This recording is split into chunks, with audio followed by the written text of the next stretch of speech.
Flota La Macarena, pensando en sus clientes, trae nuevos vehículos y más horarios en la ruta Bogotá-Girardot, Bogotá, con frecuencias cada 20 minutos a partir de las 4:20 am. Nuestra nueva flota de buses cuenta con un servicio cómodo, directo, seguro, con una velocidad controlada y regulada. Además, encontrarán servicios adicionales como Wi-Fi, televisión Full HD, aire acondicionado, toma corrientes y sillas móviles de fácil acceso para personas con capacidad reducida. Las sillas cumplen con estándares de seguridad y confort. Flota La Macarena S.A. Mucho más de lo que usted se imagina.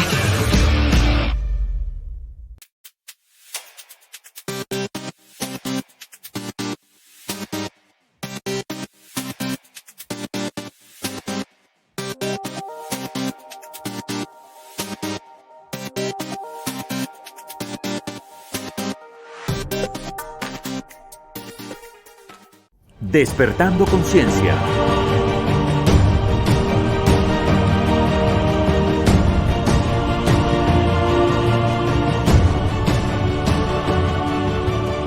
Con Rocío Adriana Páez.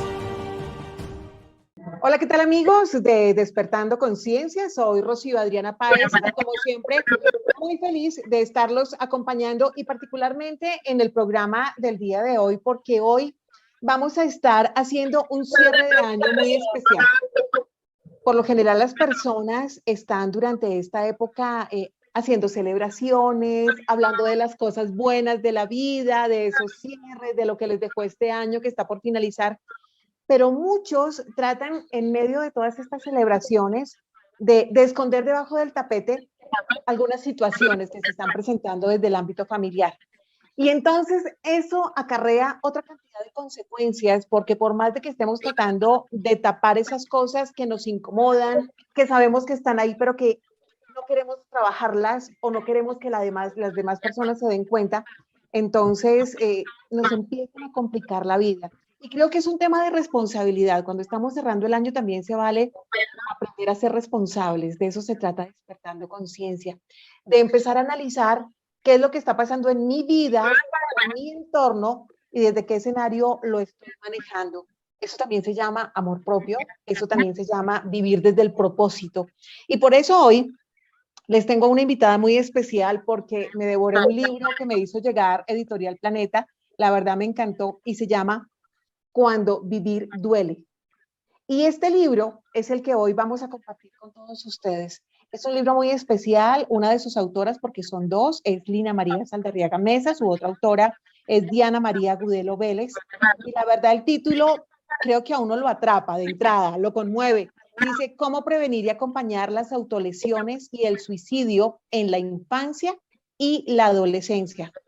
¿Cuántos niños y cuántos jóvenes se están muriendo? Y muchos seguramente se han ido porque papitos, sus cuidadores, sus maestros, sus personas cercanas no se han dado cuenta. Han dejado pasar las circunstancias que se han venido presentando, los comportamientos por falta del conocimiento de esas alertas, de esas alarmas que se empiezan a presentar. De eso vamos a estar hablando hoy porque es un tema que a pesar de venir en aumento, sigue siendo también un tema tabú, ¿no? Tiene poca información a la mano, viene cargada de muchos mitos y terminan estos mitos generando más bien que mal. Entonces, Lina María Saldarriaga, qué placer tenerla en este programa de cierre de año en Despertando Conciencia. Sé que está en Santa Marta en su época de descanso, pasándola rico en familia. ¿Cómo anda todo? ¿Cómo está el clima por Santa Marta?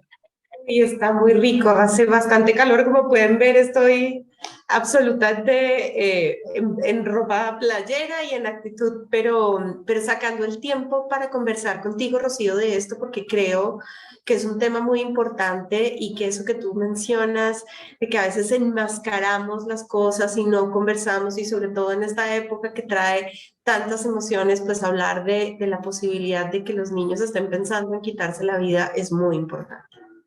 Así es, querida Lina. Y es que el tema de la salud mental, yo me atrevo a decir que se volvió como un coco, no solamente en Colombia, sino en el mundo entero. Entonces, la gente le sugiere ir al psicólogo, tratar con un psiquiatra y dice, pero es que yo no estoy loco, pero eso no es conmigo, ¿a usted qué le pasa? No me ofenda, no me insulte.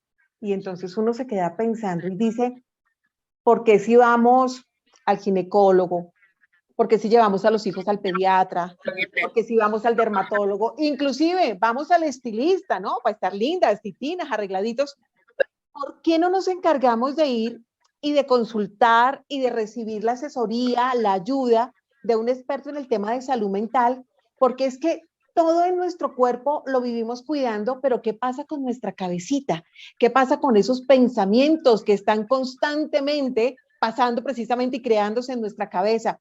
¿Será que no es necesario también decantar nuestra cabeza, filtrar, hacer esa limpieza en algunos periodos de nuestra vida?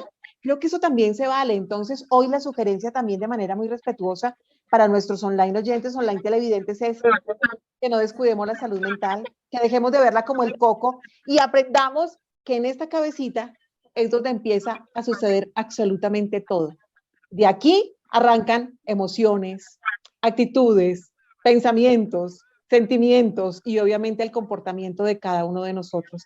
Así que como todo lo manejamos desde la cabecita, hoy vamos a hablar también de esa responsabilidad que parte desde acá y de esa responsabilidad de también visitar, no sé cada cuánto tiempo, por lo menos yo digo una vez al año. Yo en algún momento compartí en uno de los programas de nosotros que en algunos países como en Argentina, el tema de visitar al psicólogo o al psiquiatra es un tema de política pública. O sea, sí o sí, usted tiene que ir 1 o 2 veces al año, punto. Y además de eso, hay algunos gobiernos que lo siguen desconociendo, ¿no? A pesar de todo lo que se viene presentando. Yo les voy a comentar unas cifras para entrar en materia con nuestra invitada, con Lina, coautora de este libro, y es para que conozcamos un poco el panorama de lo que está pasando con el tema de las autolesiones y el suicidio entre nuestros niños y nuestros jóvenes. Lo extracté precisamente de una de las páginas del libro de ella. Dice, a nivel mundial, las cifras muestran un aumento en los suicidios y las autolesiones en niños, en niñas y en adolescentes. Y de acuerdo con uno de los más recientes informes de la Organización Mundial de la Salud, esto fue sacado en el 2019, ellos cuentan que en el 2016 el suicidio fue la segunda causa de muerte en las niñas en todo el mundo, después de problemas asociados con el embarazo temprano, después de problemas asociados también con la parte de los niños que empiezan como que a no identificarse con ellos, después de los accidentes de tránsito y la violencia interpersonal, pero adicionalmente, ojo con esto, comparada con otras regiones del mundo entre el año 2000 y 2016, América, nuestro continente, ha venido presentando un aumento moderado, pero sostenido en el número de casos de personas que deciden quitarse la vida. Sabemos que los adultos también se quitan la vida, pero si empezamos a tener un buen manejo de la salud mental, de las emociones, asesorado por expertos, como es el caso de Lina, teniendo estos manuales de vida a la mano, seguramente que estas cifras las podemos cambiar. Qué pesar por aquellas personas a las que no pudimos ayudar y que seguramente si les hubiéramos dado en este momento estarían todavía con nosotros. Lina, mi primera pregunta tal vez es, ¿qué está sucediendo con la salud mental de todos los seres humanos, pero especialmente con la salud mental de nuestros niños y de nuestros jóvenes? Hay varias cosas, Rocío. Yo creo que de todas las cosas que tú mencionaste, quiero destacar 2 y que son importantes para responder tu pregunta. Una es ese estigma de la salud mental, Rocío. Tú digamos que lo describiste perfectamente como ocurre, y es la idea de que si hablamos de salud mental estamos hablando de que tenemos un trastorno o de que tenemos algún tipo de cosa que requiere que tomemos un medicamento psiquiátrico. Entonces, ese miedo, y fíjate que ese miedo con los adultos es enorme, pero imagínate, ponte en los zapatos de un papá o una mamá que su profesor o su profesora le dice que su hijo tiene alguna problemática relacionada con la salud mental. Es muy duro, es muy, además, contraintuitivo en el tema de los niños. Entonces, el estigma nos ha impedido hablar de salud mental y eso es muy complicado. Y la otra cosa que es muy importante es que la pandemia nos ha traído la oportunidad de hablar de salud mental. Si tú y yo, Rocío, hubiéramos tenido esta conversación hace 2 años largos, casi 3, hubiéramos tenido una conversación completamente distinta, porque la salud mental, por ejemplo, no era un tema importante dentro del contexto escolar. Ahora sí lo es. Ahora yo puedo llegar a una institución educativa y hablar con los niños, con los adolescentes, con los papás, con los docentes, a decirles, ¿saben qué? Tenemos que cuidar nuestra salud mental. Entonces, si bien esas cifras que tú mencionaste, digamos, son alarmantes, son muy duras, yo creo que ahí sí como se dice este concepto en inglés de los silver linings, esas cosas que a pesar de lo duro empiezan a ser positivas, y una de las cosas positivas que nos ha traído la pandemia es que puso en efecto, digamos, en el lenguaje común la idea de la salud mental y de la necesidad de cuidado de la salud mental de niños, niñas y adolescentes. Y sobre todo cuando tú tomas eso, digamos, como que tomas esa perspectiva y empiezas a mirar las cifras de las que tú estás hablando. En el libro están las cifras internacionales, pero si tú miras las cifras específicas de nuestro país, Rocío, tú encuentras, por ejemplo, que en las últimas cifras que se alcanzaron a tener, que fueron las del 2019, alrededor de 260 niños, niñas y adolescentes en nuestro país se quitaron la vida. Y eso incluye niños en el rango de los 5 a los 9 años. Es decir, tienes un espectro muy grande de niños que, como tú bien dices, están sufriendo y necesitamos hacer algo por aliviar ese sufrimiento. Y muchos precisamente, querida Lina, que es nuestra psicóloga y magíster en psicología de la Universidad de los Andes y PhD en psicología del desarrollo de la Universidad Concordia de Canadá, que hoy nos está acompañando, coautora del libro Cuando vivir duele, que es el numeral que estamos manejando para los que acaban de entrar en nuestra sintonía. Hoy nos vamos a conectar con el numeral Cuando vivir duele. Vamos a hacerlo viral para que las personas empiecen a comprender que muchas personas a nuestro alrededor, sobre todo nuestros niños y jóvenes, están viviendo desde el miedo y desde el sufrimiento. Y ese miedo del que habla precisamente Lina cuando trae a colación el tema de la pandemia, es un tema que nos ha venido afectando absolutamente a todos, a los niños, adolescentes, a los adultos, a todos nos tiene como metidos en esa burbuja de zozobra, de ansiedad, de que no voy a saber qué va a pasar mañana conmigo. El niño no sabe si va a regresar al colegio, los papitos no saben si se van a quedar sin trabajo. Mucho tema de convivencia ha generado también separaciones, ¿no? Destrucción de los matrimonios, de las relaciones. Se ha generado casi que una batalla, yo lo he llamado casi que un apartheid sanitario en medio de este miedo, ¿no? En donde independientemente que alguno tome la decisión de pincharse y otro no, nos estamos atacando los unos con los otros, ¿no? Usted es un irresponsable si no lo hace, pero usted también es un conspiranoico si lo está haciendo. O sea, hay una cantidad de mezcla en todo este escenario que creo que nos está generando un miedo que ni siquiera a veces logramos percibirlo, concebirlo, y queremos saber cómo se puede manejar. En muchos de los programas hemos venido hablando de la importancia de aprender a manejar todas las emociones, ¿no? Las emociones hacen parte de nuestra vida, de la cotidianidad, son inherentes al ser humano, y el tema no es sacar las emociones como si esto fuera mejor o esto fuera más malo que lo otro, sino es aprender a dosificarlas, ¿no? Aprender a manejarlas, es no que ellas nos manejen a nosotros, sino nosotros aprender a administrarlas. Desde ese escenario, para empezar a manejar ese miedo que nos ha surgido una pandemia, que surgen modelos de educación en las familias, que surge la falta, en medio de la falta de autoestima, querida Lina, yo quiero preguntarle si no es importante que cuando empecemos a comprender que si empezamos a manejar bien nuestra salud mental de manera responsable, eso empieza a conectar con el propósito real de vida de cada individuo, y eso hace que el miedo se empiece a disipar, se empiece a alejar y empecemos a ver como esa luz al final del camino. Claro, porque cuando tú hablas de salud mental estás hablando de bienestar en general, Rocío, de la posibilidad de, como tú dices, tener un propósito, que tu vida tenga sentido, que puedas ser eficaz en las cosas que quieres hacer, incluso cuando estás hablando de los niños. En los niños puede que las metas sean un poco diferentes, pero todas tienen que ver con la posibilidad de realizarse. ¿Cómo lo hacen los niños? Teniendo, por ejemplo, un vínculo afectivo seguro. Los niños quieren pertenecer a una familia, a su relación parental, a un grupo dentro del colegio. Los niños y niñas necesitan sentir que son parte de.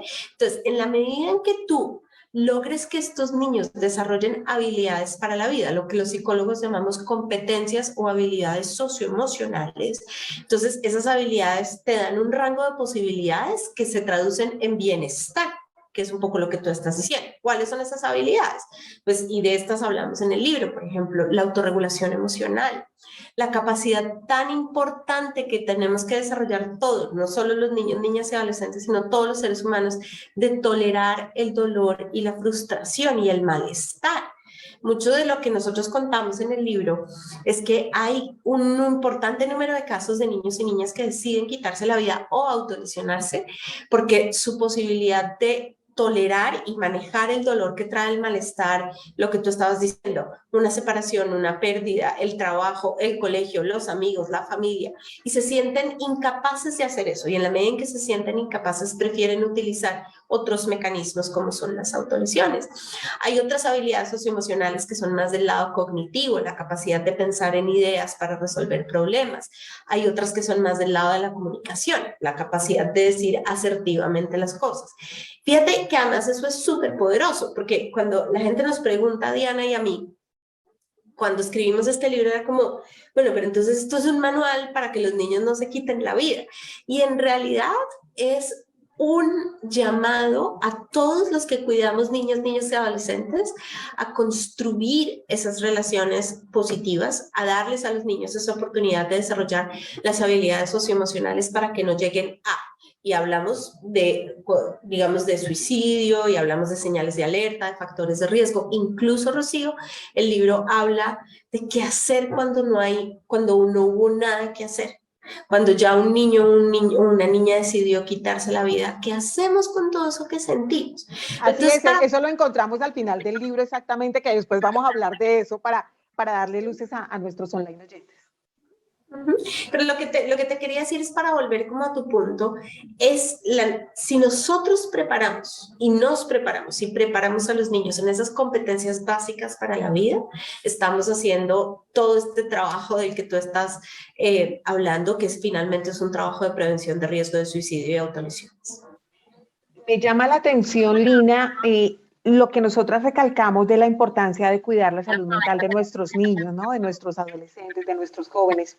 Cuando yo estaba leyendo cada una de las páginas de este libro, Cuando vivir duele, que es el mismo numeral que hoy estamos manejando, el numeral Cuando vivir duele, definitivamente también digo, le sirve perfectamente a los adultos, no solamente a los cuidadores de niños, sino a aquellos que en su vida aún se niegan a encontrar el propósito, a identificarlo, porque no han sanado las lesiones de su infancia, porque no se han permitido encontrar qué fue lo que pasó en su época de niñez que le está generando tantos miedos, tantas inseguridades, que lo tiene tan perturbado el día de hoy, que como usted lo decía, esa parte cognitiva está tan tocada, porque a veces hablamos de, la gente uno le escucha diciendo, ay, pase la página, arranque de cero como si no hubiera pasado nada. Siempre en mis conferencias les he dicho a las personas que uno no puede arrancar de cero, porque precisamente los momentos turbulentos de la vida también son los que nos permiten a nosotros identificar de qué estamos hechos. Entonces, si nosotros nos metemos y empezamos a olvidar todo lo que nos sucedió, que porque no era tan chévere para nosotros,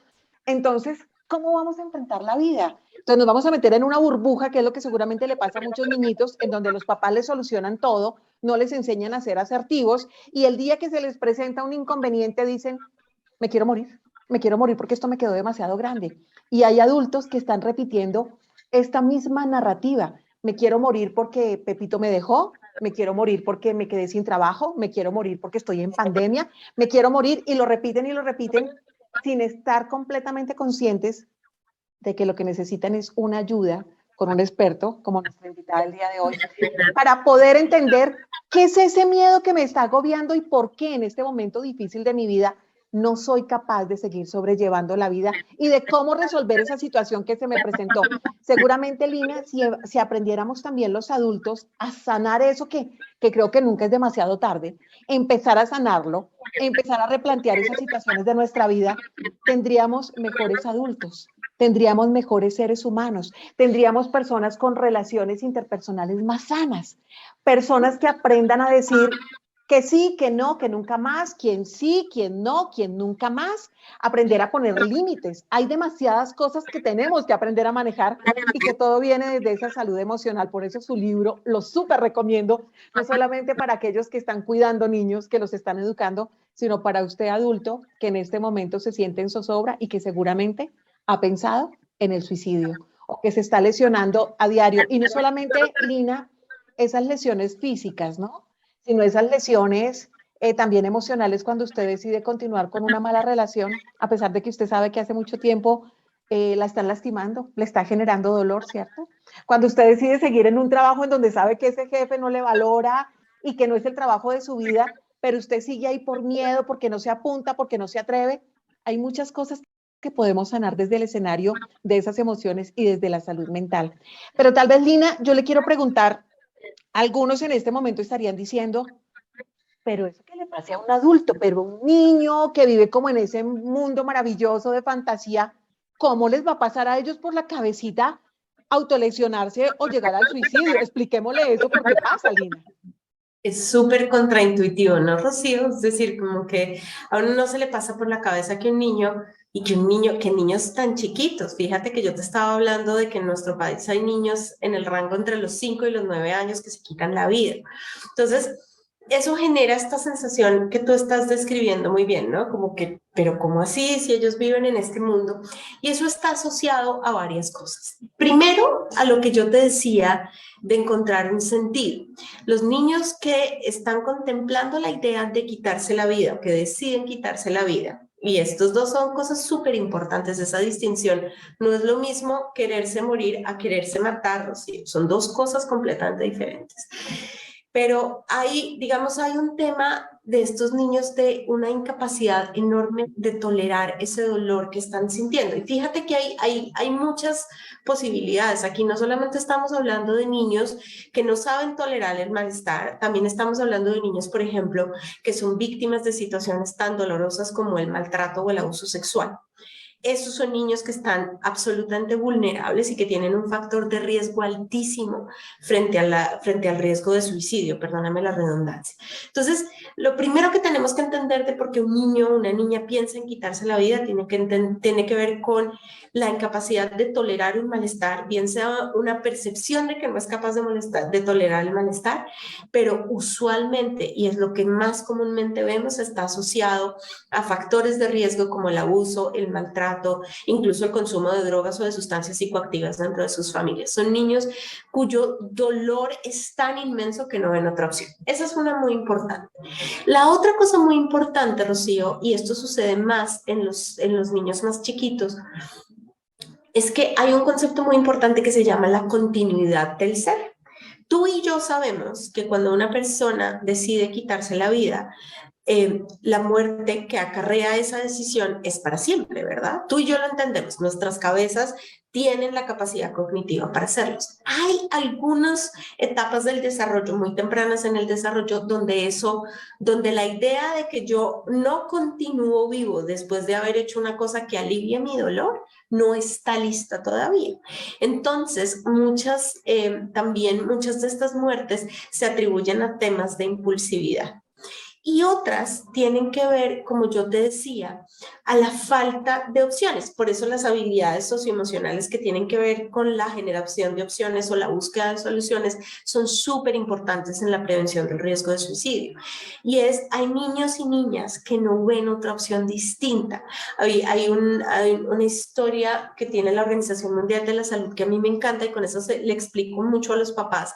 Es que haz de cuenta que uno tiene unas gafas negras, como si tuviera un perro negro, y esas gafas que ve uno con el perro negro, uno anda con el perro negro para todas partes. El perro negro encima de uno, el perro negro comiendo con uno, el perro negro no lo deja concentrarse, y los niños no ven alternativas. Entonces, esta visión de túnel empieza a enfocarse solamente en que yo necesito quitar el dolor, y para quitar el dolor esta es la única opción. Entonces, ahí hay otro factor de riesgo. Si yo lo que hago, Rocío, es ampliar la perspectiva de los niños y niñas y mostrarles alternativas de ayuda, de cuidado, de pensar en otra manera de lidiar con su dolor, también hago un tema de prevención de suicidio. Y en general, digamos como para cerrarte esta idea, Rocío, lo que tiene que ver o lo que lleva a un niño o a una niña a quitarse la vida, tiene que ver con un dolor que no pueden tolerar. Eso es. Y que prefieren y lo cambian, digamos, cognitivamente en su cabeza. Lo que pasa es que cambian ese dolor tan terrible que puede ser un dolor de percepción de que no es capaz o una situación tan increíblemente injusta y abrumadora como lo es un maltrato o un abuso sexual, prefieren cambiar ese por la muerte. Y eso es lo que los lleva a tomar la decisión.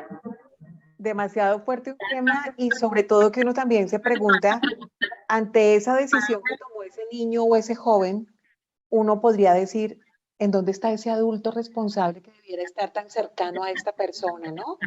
¿En dónde está su percepción? ¿En dónde está esa presencia de acompañamiento, de no detectar ese cambio de comportamientos, de no sentarse a hablar y decir, hey, ¿qué te está pasando? ¿No? Porque hoy en día, lastimosamente, desde ese escenario que Lina, nuestra invitada el día de hoy, lo está diciendo, es como ver hoy en día muchos papitos o mamitas que deciden darle prioridad a una nueva pareja que inclusive a sus propios hijos, ¿no?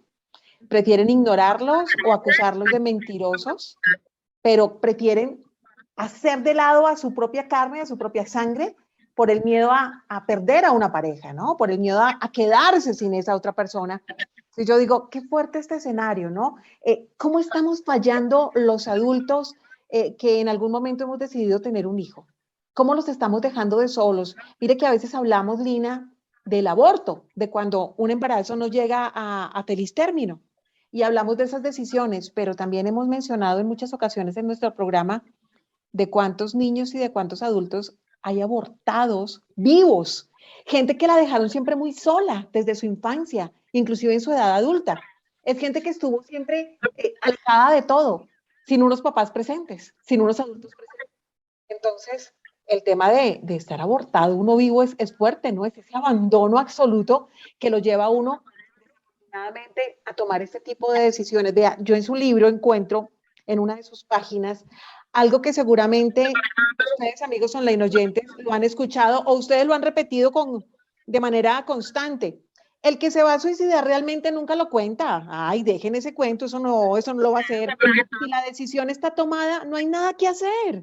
Solo se suicidan las personas con trastornos mentales, o sea, eso métanlo en la cabeza. Hay que ser muy valiente para tomar esa decisión.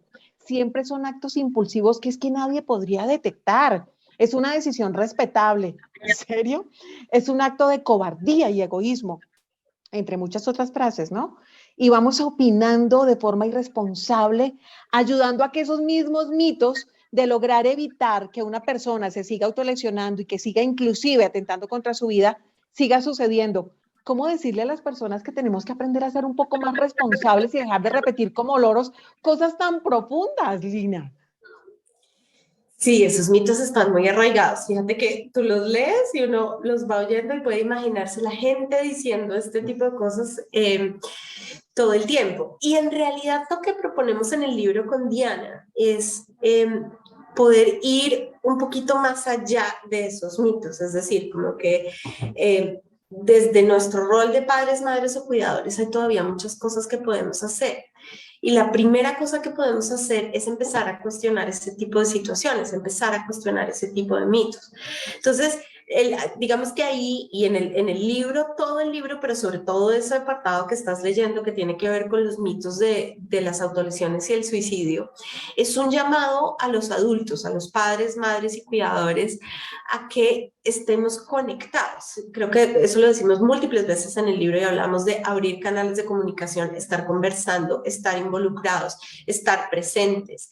Y esa presencia lo que te permite, por ejemplo, es darte cuenta que tu hijo o tu hija puede no tener un trastorno mental, puede no necesitar un psiquiatra o esto, digamos, estos ejemplos que tú ponías al inicio de nuestra entrevista, pero puede estar lo suficientemente triste y puede estar lo suficientemente sesgado, su visión puede estar lo suficientemente sesgada como para que decida que no quiere seguir viviendo. Entonces, la manera más sencilla de superar los mitos es conectarse. ¿Conectarse con quién? Conectarse con nuestros hijos. Conectarse no significa que nos tenemos que inventar un nuevo ritual. No, es tan sencillo como llegar de la oficina y sentarse, dejar el celular al lado 10 minutos y decir, bueno, cuéntame cómo te fue hoy. Imagínate que a mí me pasó esto, esto y esto. ¿A ti qué te pasó? ¿Qué aprendiste nuevo? Con los niños más chiquitos funciona, por ejemplo, y esto es algo que yo aprendí de mi esposo que me parece absolutamente bellísimo, y es que mi esposo sabe perfectamente el horario de que vieron nuestros hijos, digamos, mi hijo y su hija del primer matrimonio, los niños que vieron en el colegio ese día, y él pregunta, ¿y qué aprendiste en la clase de no sé qué? Y hoy tuviste tal y tal, cuéntame qué hiciste. Abrir el canal de comunicación, mostrarle al otro que no está interesado, empezar a parar un segundo y escuchar. Así como tú decías que tú siempre dices en tus conferencias, un tema con el que yo particularmente, Lina Saldarriaga, soy muy repetitiva, es con decirle a los papás y a las mamás, por favor, escuchen, porque uno arranca las conversaciones con los niños y niñas o echando cantaleta o contestando las preguntas, o cuando empiezan a contarnos algo de una vez descalificar.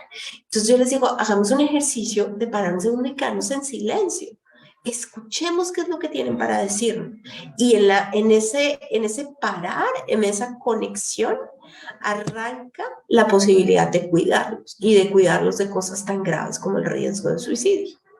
Además, Lina, permitirnos, nosotros como adultos, y permitirle a estos niños y a estos jóvenes que tengan ese nivel de confianza, que se sientan tan seguros y tan a gusto cuando están en las conversaciones con nosotros, y que no se sientan como en ese banquillo, ¿no? En donde, como usted lo dice, siempre llegan no, es que yo no te dije porque fue que de pronto yo sé que eso te molestaba, yo sé que eso te iba a chocar, y entonces tratan o de mentir o de decorar las cosas, o sea, cambian el escenario completamente porque saben que ahí está ese dedo inquisidor, ¿no? Porque lo hiciste mal, es que no sirves para nada, es que es el colmo como están manejando las cosas. Inclusive uno escucha eso también en personas adultas. El esposo o la esposa que está atacando todo el día a su pareja, ¿no? No solamente a los hijos, ¿cierto? Lo descalifica todo el tiempo. Le da invalidez absoluta a lo que hace, así lo haga de buena gana, porque hay personas que no comprenden que todos los seres humanos hacemos las cosas a nuestra manera, de manera distinta como otro la puede hacer, ¿no? Y eso también pasa precisamente entonces con los niños. Cómo empezar a involucrarnos en todos los escenarios para que las personas que están cercanas a nosotros sientan como, ay, qué rico estar hablando con Lina, qué rico estar hablando con Rocío, y no que digan, me puso en el banquillo y ahora ¿con qué me va a salir? Porque eso me va a generar mucho miedo, ¿cierto? Y ese miedo del que hemos venido hablando desde el inicio del programa es el que nos lleva también precisamente a tomar malas decisiones. Así como el miedo en algún momento nos puede impulsar para salir de una zona de peligro, también nos puede inducir a quedarnos, ¿cierto? Porque es que seguramente si me atrevo a otra cosa, ¿qué me va a pasar? Y entonces empecemos a manejarlo. Hablando de todas estas situaciones, Lina, ¿cómo podríamos empezar a desarrollar buenas habilidades socioemocionales para que nuestros niños, nuestros adolescentes y aquellos adultos que todavía tienen algunas complicaciones con heridas del pasado de su infancia que no han sanado, empiecen a disfrutar de una vida mucho más tranquila desde la autoconciencia y desde el autocuidado, Lina? Okay. Digamos que tú puedes hacerlo desde muchas vías, y las edades de los niños y niñas o incluso de los adultos, como tú lo estás proponiendo, pues te dan muchas posibilidades. Pero en general, si nos referimos específicamente a este tema del riesgo de suicidio, la autorregulación emocional es una de las habilidades más importantes, y eso, digamos que suena en teoría sencillo, pero implica una serie de procesos muy importantes que pueden empezar cuando los niños y niñas son muy chiquitos. Implica, por ejemplo, el poder identificar en uno mismo una emoción. Cuando yo estoy con mi hijo es pequeñito, tiene 2 años, y entonces está llorando por alguna cosa, yo le digo, ¿qué sientes? ¿Dónde te sientes? ¿Qué es lo que sientes? Y entonces él me dice, mamá, no quiero. ¿No quieres qué? No quiero eso. ¿Tienes rabia? ¿Estás triste? ¿Qué crees? No, estoy bravo. ¿Estás bravo? ¿No quieres prestar el juguete? ¿O te entristece que no te presten el juguete? Y entonces uno va acompañando el desarrollo de la emoción. Al principio puede ser un un poco difícil ponerle nombre, pero a medida que van creciendo, el poderle poner nombre a lo que estoy sintiendo, bien sea una cosa triste o mala, o que me haga sentir enojado, o una cosa que me haga sentir feliz, o conectado, o emocionado, sorprendido, si yo le pongo un nombre, aprendo a hacer eso. El siguiente paso es identificarlo no solamente en mí, sino en los otros, y saber que yo soy capaz de modelar. Y hay un paso incluso más complejo de la autorregulación emocional y tiene que ver con lo que te estaba diciendo hace un rato, Rocío, de la capacidad de tolerar el malestar. Entonces yo ya sé que esa es una emoción, cuál es, porque la estoy sintiendo, la siento en mí, la siento en el otro, pero también tengo la conciencia de que esa emoción va a pasar o que en mí está la posibilidad de hacer algo que me permita, puede que no cambie la situación, pero que pueda cambiar mi percepción de la situación y la emoción que eso por ende genera. Entonces, eso es muy importante. Y las otras dos que tienen que ver con este tema de las competencias socioemocionales, como te decía, uno es la comunicación asertiva. Tú la mencionaste hace un segundo.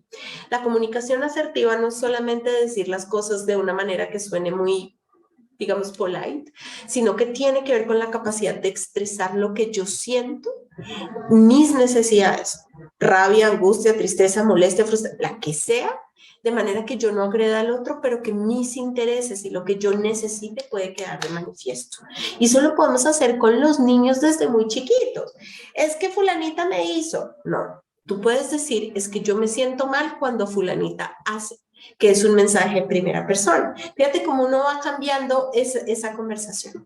Y la otra, que me parece súper importante, tiene que ver con las estrategias de afrontamiento o la generación de opciones, las habilidades socioemocionales cognitivas de las que te estaba hablando.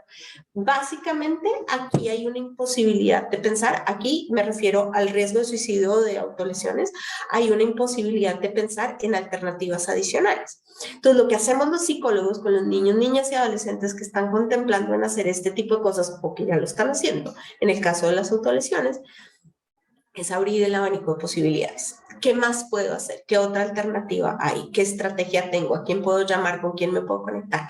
Entonces, fíjate que son tres para resumir. Es el manejo de la emoción, la regulación y la expresión de la emoción. Es la capacidad de tolerar ese malestar en la emoción, la capacidad de expresar, perdón, esa es la segunda, asertivamente lo que yo siento y la capacidad de buscar alternativas. Con esas tres tenemos como tres pilares o tres columnas en las cuales nos podemos parar en la prevención de eso, de este tema del riesgo de suicidio. A mí me llama mucho la atención, Lina, que hoy en día uno se da cuenta casi que de manera constante, permanente, que los papitos, yo sé que muchos no lo hacen por malos, pero creo que muchos están desentendidos y creen que la responsabilidad de absolutamente todo el escenario de educación y de formación de sus hijos le compete al colegio donde los mandan todos los días, y entonces tienen alguna queja y entonces, ¿y usted ahora qué hizo? ¿Y ahora con qué me van a salir si es que yo a usted allá lo mando para que me lo eduquen?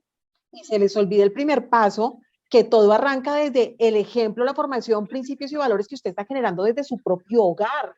En el otro lado adquieren unos aprendizajes académicos, intelectuales importantes, pero que en manos del profesor, del director del colegio, no está la educación emocional, los comportamientos y de ahí para allá todo lo que emane el desarrollo de sus hijos. O sea, ¿cómo decirle a los papitos que este es un tema como de equilibrio, de que ellos nos apoyan en unas cosas, pero que nosotros no podemos desentendernos? Inclusive veo a muchas mamás y papitos hoy en día dedicados a hacer una vida aparentemente exitosa, con muchos trabajos, con muchas cosas haciéndolas, pero dejando de lado lo más importante, que es la compañía, la presencia y la educación de sus hijos, de ese tesoro tan sagrado que tienen en su casa. Viven tanto de alcanzar otras metas y se les olvidó que cuando uno decide ser papá o mamá, tiene un compromiso que es para toda la vida. No es cuando cumplan 18 que mi hijito usted ya está grande, no, señores. Eso es para toda la vida. Uno puede tener 100 años y papá y mamá deben seguir estando presentes. ¿Cómo decirles que la responsabilidad también de los hijos no debe quedar en manos de la nana, de la niña del servicio que nos está colaborando, que por eso hoy se están presentando situaciones que después van a ser muy dolorosas para nosotros por estar ausentes, Lina? Ahí hay dos términos que son muy importantes, que también están en el libro, Rocío, que son la alianza familia-escuela y la corresponsabilidad. Entonces, digamos que en todo este tema de la pedagogía, en lo que tiene que ver con salud mental, pero en general lo que tiene que ver con el desarrollo de los niños, ya lo que sabemos es que los niños no se desarrollan o en casa o en la escuela, o que no aprenden solo en casa o solo en la escuela, sino que el proceso es común a todos. Entonces, yo puedo hacer algunos aprendizajes de matemáticas en el colegio, pero también en mi vida cotidiana, cuando acompaño a mi mamá al mercado a comprar el tomate, si tengo 5 años, puedo contar cuántos tomates está comprando mi mamá y estoy afianzando mi aprendizaje de matemáticas. Lo mismo ocurre con el aprendizaje socioemocional. El aprendizaje socioemocional se da en los dos ámbitos. En casa aprendo ciertas cosas que tienen que ver con algo que se llama una relación vertical, que es donde está mi papá o mi mamá, que son mis modelos, mis guías. Y en el colegio aprendo de las relaciones horizontales con mis pares y mis compañeros, pero ambos son aprendizajes socioemocionales. Entonces, en la alianza familia-escuela, lo que hay es un vínculo direccional donde todo el mundo está en la misma página y del mismo lado y dice, a ver, venga, si queremos que Rocío, Lina o cualquiera de nuestros niños que están en el colegio crezcan y sean unas personas exitosas, felices, reguladas emocionalmente, en casa tenemos que hacer esto y en colegio tenemos que hacer esto. Y funciona muy bien. Entonces eso se hace a través de algo que se llaman unas metas comunes. Y en el tema de la corresponsabilidad, y esto es un tema que en particular en el tema de suicidio es muy sensible. Mira, Rocío, yo he tenido casos reales en colegios donde, por ejemplo, los profes me dicen, es que yo prefiero no hablar de ese tema, yo sí lo he visto muy triste o la he visto muy triste, pero es que eso no es mi responsabilidad. Y en realidad, la ley de infancia y adolescencia de nuestro país y en general, todas las leyes que cuidan a los niños en el mundo, desde los derechos del niño hasta las más específicas como la que te estoy nombrando, lo que dicen es, ojo adultos, todo el bienestar de los niños es una corresponsabilidad de familia, de escuela y de otro tipo de adultos que están alrededor. Entonces, frente a un caso en donde yo veo, por ejemplo, un niño o una niña que me dice todo el tiempo es que estoy cansado de vivir, ya pronto se van a liberar de mí, ya tranquilos que yo no sirvo para nada, entonces pues cuando ya no esté aquí ya no les voy a hacer tanto estorbo. Yo he visto adultos, como te decía hace un momento, que dicen, no, eso no es mi problema. Y yo lo que les digo y la ley lo que dice es, no, eso es problema de todos. Hay que encontrar la ruta adecuada, pero por supuesto, es difícil, por supuesto. Pero eso no significa que no los tengamos que cuidar y que no tengamos que hacer el esfuerzo. Que no se nos olvide esa responsabilidad que es desde el momento en el que decidimos aceptar el compromiso de ser papá o mamá, independientemente si estamos divorciados, si estamos pasando por momentos complejos, el compromiso es para siempre, que eso no lo olviden nuestros papitos que nos están viendo. Señores, eso no es como que ni siquiera con una mascota, es que uno ni siquiera con una mascota hace eso, por Dios, uno no puede abandonar ese compromiso. Si usted adquiere un compromiso, asúmalo de verdad y no deje como a la topa tolondra las emociones y la vida de un chiquitín, ¿no? De un joven que además viene de esa decisión que usted en algún momento tomó para ser papá o mamá.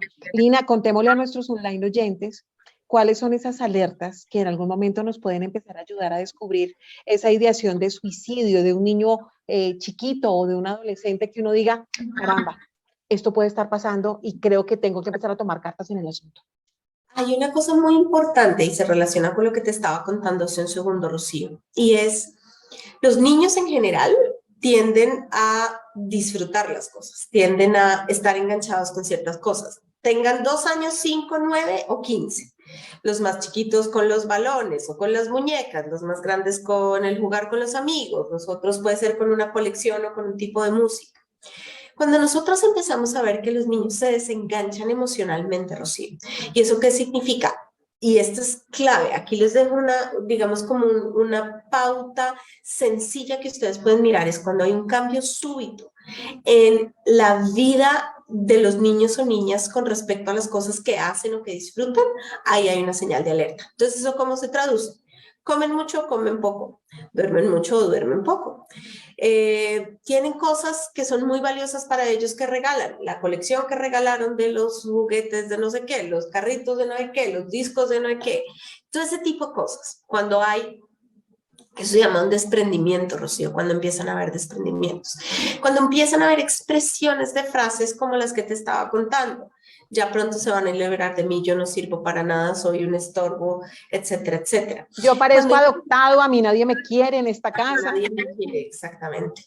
Y esto, nuevamente, como te digo, tiene que ser súbitos. A diferencia, por ejemplo, de los adultos, donde podemos ver una señal de alerta asociada como a la tristeza o la depresión, en los niños y en las niñas, sobre todo, lo que vemos es irritabilidad, no tanto tristeza. Es decir, hay una cosa que es el letargo propio de este tipo de situaciones en la adultez. Aquí no es letargo, aquí es rabia, molestia, hipersensibilidad, enojo, etcétera, etcétera. Esa es otra muy importante. Y dado que muchos de los niños y niñas ahora están conectados en línea, es decir, que comparten alguna red social con personas o que tienen acceso a dispositivos digitales, también hemos encontrado y se ha encontrado ahora que el hecho de que empiecen a expresar o manifestar en este tipo de plataformas digitales que pronto se van a librar de ellos, etcétera, etcétera, es otro factor de riesgo. Y hay uno muy importante que se menciona poco, pero que es el predictor más importante y tiene que ver con aquellos niños que de antemano, Rocío, han sido vulnerables, han tenido intentos previos de suicidio, han tenido situaciones de autolesión. Son niños a los que tenemos que tener ponerle mucho cuidado, porque ellos son los que están más vulnerables frente al riesgo. O sea, eso quiere decir, como yo me paso también al escenario de la parte adulta, porque me parece que todo va conectado. Inclusive uno también así puede entender cómo es eso, esos niños que de pequeños se trataron de suicidar o se autolesionaron, pueden tener un desenlace triste, inclusive en la edad adulta, frente a una situación complicada, emocional, de trabajo, familiar, por una enfermedad.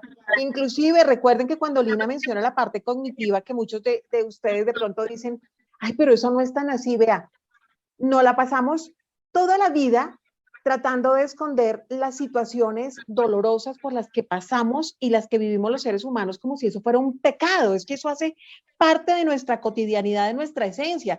¿Quién dijo que solamente podemos lucir las medallitas? O sea, lucir las medallitas se vale porque son nuestros logros, los triunfos, las metas, los sueños alcanzados.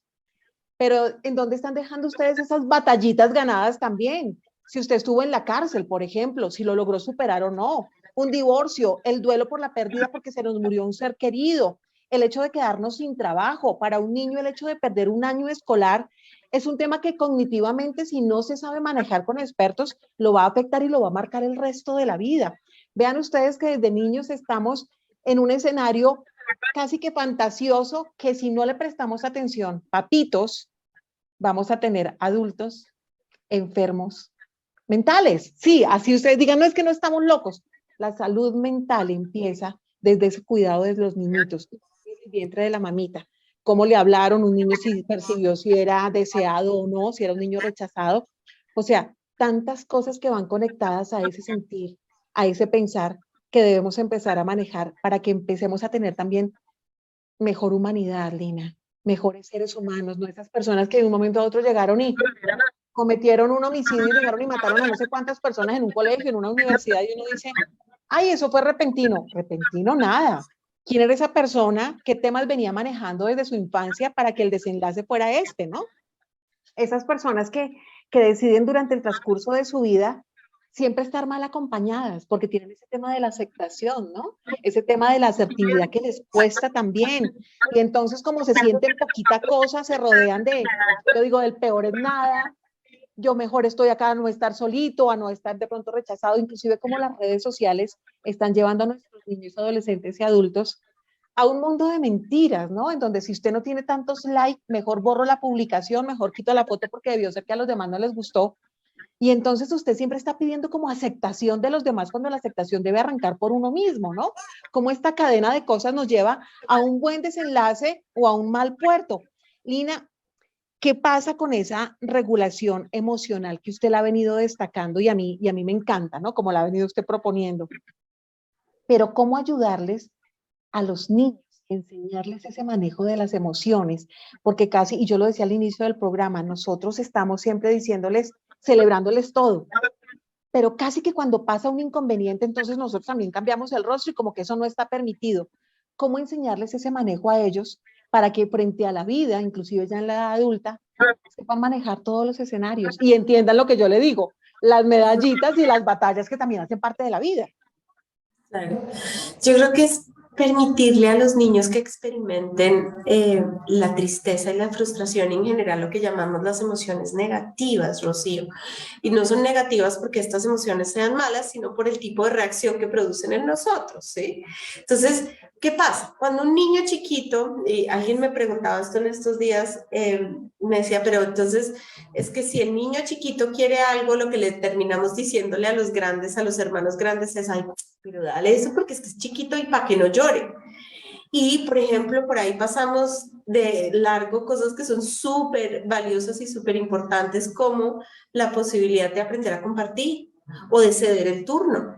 Entonces, yo creo que lo que está detrás de eso, Rocío, es ayudarles a los papás y a las mamás a entender que salvar a los niños y evitarles las emociones negativas no los ayuda de ninguna manera. Hay otra cosa que es Diana la que dice todo el tiempo esto y me parece que tiene mucho sentido. Diana dice que en su consulta oye a los adultos decir, pero es que es tan chiquito y ya el mundo es lo suficientemente complicado como para que uno permita que además de todo sufran al lado de uno. Hágame Y el lo favor.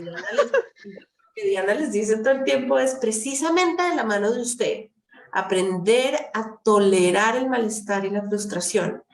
Es una de las tareas importantes del desarrollo, sino con quién van a aprender, sino qué van a hacer cuando efectivamente lleguen a la adultez o a la adolescencia y se encuentren con este problema tan grande. ¿Cómo, de dónde van a sacar las herramientas para responder a eso? No van a tener, porque usted no le permitió. Entonces, ahí este concepto, a mí no me encanta tanto, pero creo que sirve ahorita para explicar este concepto de los papás helicóptero que están encima de los niños. Sobrevolando, sobrevolando. Y esto es algo que, digamos, tenemos que entender que en la medida en que nosotros acompañemos a nuestros hijos a transitar por lo que les toque en la vida, cosas maravillosas, muy bien, súper chévere, cosas tristes, qué vaina, pero nos toca. Y en la medida en que nosotros les demos esas oportunidades de aprendizaje, pues estamos equipándolos para prevenir el riesgo de suicidio. Y es que, Lina, es precisamente eso que usted acaba de mencionar de los papás o de las mamitas helicóptero, porque yo creo que en algún momento todos lo hemos sido, en algún momento por la primiparada, por lo que sea, hemos tratado de serlo, ¿no? ¿Cómo aprender en ese equilibrio que también lo comparten ustedes en las páginas de sus libros? Es no esos padres que son completamente ausentes, desentendidos, ¿cierto? A los que todo les importa nada, no ese que todo el tiempo es tan complaciente, y cómo sí podemos llegar a construir un escenario en donde somos exigentes, pero también somos cálidos, ¿no? En donde te exigimos, te enseñamos y te estamos apoyándote y te demostramos de lo que eres capaz, pero también en este momento que la estás pasando no tan bien, tan chévere, también te abrazamos y te decimos, tranquilo, que el mundo no se está acabando y que vamos a salir de esta juntos y que no estás solo, ¿cierto? Es como tener como ese equilibrio perfecto y sobre todo también enseñarle a nuestros hijos, Lina, porque también soy mamá y uno lo va aprendiendo en la marcha, es como también enseñarles que no siempre uno va a ser el primero en las situaciones y en los escenarios de la vida, ¿no? Que no siempre se puede ser el líder, que también ser un buen coequipero, ser un segundo muy bueno también se vale en la vida, ¿no? Porque eso genera muchas frustraciones en el ser humano, ¿no? Que siempre quieren liderar, quieren encabezar y uno dice, qué chévere que también seas un buen segundo, un buen coequipero, eso también se vale, ¿no? Entonces, aprendamos a realizar todo esto y vamos a llegar a este momento que me parece que es triste, Lina, y es como para el cierre de nuestro programa, como cuando pese a los esfuerzos no conseguimos este resultado que no es esperado, el de el niño que se venía autolesionando y al final decidió quitarse la vida. ¿Cómo manejarlo? Porque yo creo que nadie está preparado para esto. No, y es peor cuando estamos hablando de niños y niñas, como decíamos al principio. Ahí hay muchas cosas y en el libro lo que tratamos de hacer con Diana es recoger las emociones que hay alrededor de la muerte de los niños y las niñas. Hay que entender que en algunos casos hay unas situaciones de vulnerabilidades psicológicas tan fuertes que no importa lo que hagamos, ese tipo de situaciones pueden darse o digamos que las circunstancias se dieron de tal manera que los niños o las niñas llegan a quitarse la vida.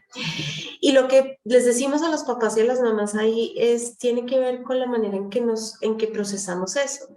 Y hacemos una lista, Rocío, de las cosas que pasan. Uno siente culpa, uno siente arrepentimiento, uno siente sorpresa, uno puede negar que estas cosas están pasando. Entonces, lo que hay que hacer, así como digamos que en ese recorrido que hacemos en el libro con los papás y las mamás, les decimos, hay que aceptar esto, hay que mirar esta emoción, un poco como con mente curiosa, lo que les decimos es, aquí hay mucho dolor y ese dolor hay que darle tiempo para procesarlo. Y ese tiempo es importante porque ese tiempo nos da la perspectiva que necesitamos para poder, por ejemplo, tomar decisiones, saber qué podemos hacer con ese dolor, saber, por ejemplo, cómo lo podemos resolver en el colegio. Eso es todo un tema de cómo se resuelven y se hacen algo que se llaman posvenciones en los colegios cuando ya los niños o las niñas se han quitado la vida. Entonces, el último capítulo del libro es un llamado al cuidado con los adultos mismos, al saber que hay situaciones que no importa lo que uno haga, efectivamente van a ocurrir por las condiciones y que a pesar de que hubieran habido más cosas que uno hubiera podido hacer, las circunstancias de la vida fueron esas y cómo uno procesa esas emociones. Entonces son pistas de procesamiento emocional lo que encontramos en ese último capítulo. Ese duelo, ¿no? Qué complejo para poderlo manejar. Y no solamente uno, sino todo el entorno familiar, porque estos son eventos dolorosos para absolutamente toda la familia. Pues Lina María Saldarriaga Mesa, nuestra psicóloga, coautora del libro Cuando Vivir Duele, que ustedes ya saben, ya está en todas las librerías para que por favor salgan corriendo y lo compren, sobre todo papitos y mamitas. ¿Y saben qué? Yo repito lo que dije al principio del programa. Usted adulto que tiene cosas por solucionar en su vida, le apuesto que aquí va a descubrir muchísimo de lo que seguramente le está pasando, porque es tiempo de pedir ayuda. Creo que nunca es tarde para decir, no me estoy sintiendo bien, no la estoy pasando bien, no es tan chévere por lo que estoy viviendo en este momento y no me las sé todas, por más escenarios que haya vivido, de fortalezas, de personas que me han rodeado, también se vale pedir la ayuda de un profesional. Recuerde, esta cabecita también necesita que usted de vez en cuando la lleve a la papelera donde ese profesional saque, la vacíe y diga, volvimos a estar, como es, necesito dejar y sacarme esas telarañas y tantas cosas tan tóxicas. Recuerden que no son tiempos fáciles, son tiempos de pandemia, no solo en Colombia, sino en el mundo entero. Y estos tiempos precisamente solamente los vamos a poder superar quienes decidimos aprender a manejar las emociones, ¿no? Aprender a tener miedo, pero a tomarlo como ese trampolín para decir, tomo mis propias decisiones, mis elecciones, yo elijo, yo decido, y a pesar de lo que esté pasando, de esta vamos a salir. Así que la decisión está en cada uno de ustedes. Vamos a recordar sus redes sociales. Lina María Saldarriaga, mientras nuestros online oyentes están ya listos tomando nota para comprar este libro, Manual de Vida. Hay que tenerlo. Ay, alguno dirá, no, mi niño es supremamente feliz. Usted nunca sabe por lo que está pasando, por las situaciones, lo que pueda estar pasando en la cabecita de alguien, de un chiquito, de un adolescente. Así que es mejor que yo, como les digo, que no los agarren con los pantalones abajo. Empiece. No estoy diciendo que es que le vaya a pasar, pero es mejor como papitos estar preparados. Inclusive este libro también para los profesores es absolutamente importante. Lina, sus redes para que la sigan. Yo estoy en Instagram como Lina María Saldarriaga Psic, de psicóloga, así, Lina María Saldarriaga Psic. Ahí me pueden seguir, ahí tengo algunas cosas chéveres que contarles. Y a Diana, creo que es Diana María Agudelo también, Diana-María-Agudelo, ahí también la pueden seguir. En Facebook también encuentran Diana Agudelo y Lina María Saldarriaga, cada una por aparte. Y pronto creo que vamos a sacar una red para el libro, porque esto ha sido tan conmovedor. Todas las historias que han aparecido alrededor del hashtag que tú pusiste hoy, del numeral que pusiste hoy, de Cuando Vivir Duele, que creo que vale la pena darle voz a eso que está pasando. Recuerden cómo prevenir y acompañar las autolesiones y el suicidio en la infancia, en la adolescencia. Y vuelvo y repito, yo ahí le metí el pedacito, en los adultos también. Dios mío, si usted tuvo una mala infancia, una mala adolescencia, yo no sé cuál puede ser el desenlace de una persona adulta. Así que usted decide, usted elige cómo vivir, usted decide si vivir le duele o vivir le permite ver el mundo de una manera distinta. Póngale los colorcitos, sálgase del escenario de blanco y negro, pida ayuda si la necesita. Creo que ese también es un primer paso. Recuerde que tenemos profesionales como Lina y también como Diana que están listas ahí para dar esa mano de ayuda, ¿no? En el momento en que usted lo esté necesitando. Para todos ustedes, este es nuestro programa de cierre del año. Algunos dirán, Rocío Adriana, y este tema tan fuerte para el cierre, claro, porque es que les quiero dejar un programa de cierre de temporada de reflexión desde el corazón, para que pasemos unas fiestas en familia celebrando, pero celebrando desde la responsabilidad, no desde ignorar ni meter debajo del tapete las situaciones reales que están pasando en nuestra vida. Así que hoy mi deseo es para que tengan felices fiestas y un venturoso año 2022, con pandemia, sin pandemia, aprendiendo a manejar las emociones y recuerde que nadie lo esté manipulando, ni medios de comunicación, ni gobiernos, ni el vecino, ni el marido, ni el amigo. Usted empiece a despertar conciencia, como el nombre de nuestro programa, empiece a generar pensamiento crítico, empiece a tomar sus propias decisiones sobre lo que está pasando en el mundo y sobre su propia vida. Soy Rocío Adriana. Nos vemos el próximo año con una nueva temporada de Despertando Conciencia a través de E-Radio Global, emocionando tus sentidos como siempre. Originando hoy desde Colombia, estamos conectados también con Canadá, con nuestra emisora en Pakistán, en México y en Argentina. Lina, para ti feliz Navidad y feliz año y para toda tu familia. ¡Chao! Muchas gracias, Rocío. Para todos también unas felices fiestas. Pásenla muy bien, disfruten en familia. Chao. Y los que están solitos no importa, apapáchense también. Hay que sentirse acompañaditos a pesar de las circunstancias. Pásenla bien. Chao.